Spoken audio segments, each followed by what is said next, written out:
At dito naman po ako sa part 2 ng ating pagpipishing.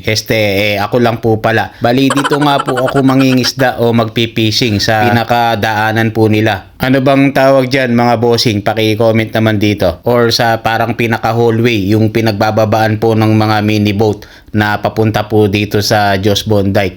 Dahil dito nga po sa area na to mayroon pong malalaking isda.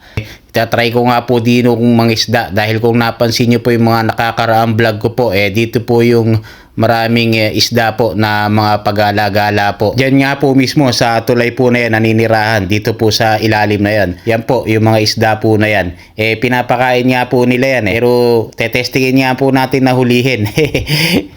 Pagka nakita, isole, pagka hindi, ulam.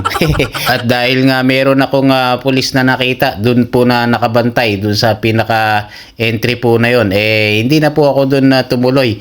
Lumipat na lang po ako ng ibang pagpopwestuhan ko ng aking pangingisdaan. Dahil nga po baka mamaya masita pa tayo at mapagalitan.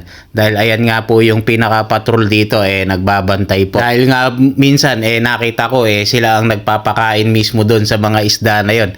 Kaya pagka nahuli ko yun baka mamaya masita nga ako at mapagalitan.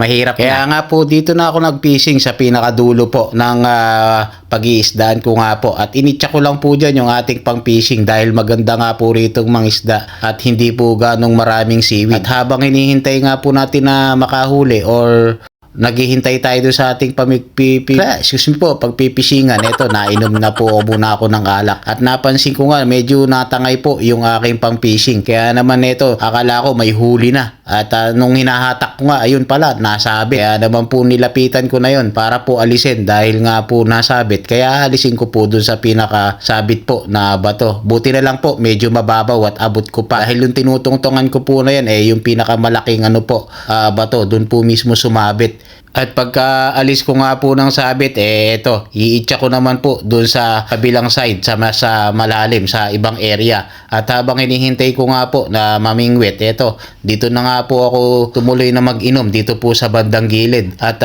sinabayan ko na rin ang paliligo dahil nga po basa na rin po ako ganun talaga Ito lang talaga libangan natin kung di mag-fishing, mag-swimming. Andyan lang sa dalawa.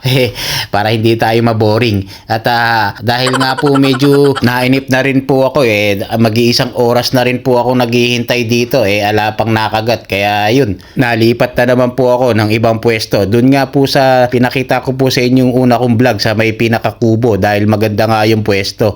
At mukhang mababaw na ako. Kaya lang nung nilapitan ko ang lalim pala. Hanggang liig ko na, nasa kalahati pa lang ako hindi na ako tumuloy. Kaya yun, umuwi na lang ako. Mahirap na, baka maging kwento na lang ako dyan pag nalunod pa lang makakakita. Mo, baka po sa susunod na ating vlog may huli na po ako. Yun lang, salamat. Alright.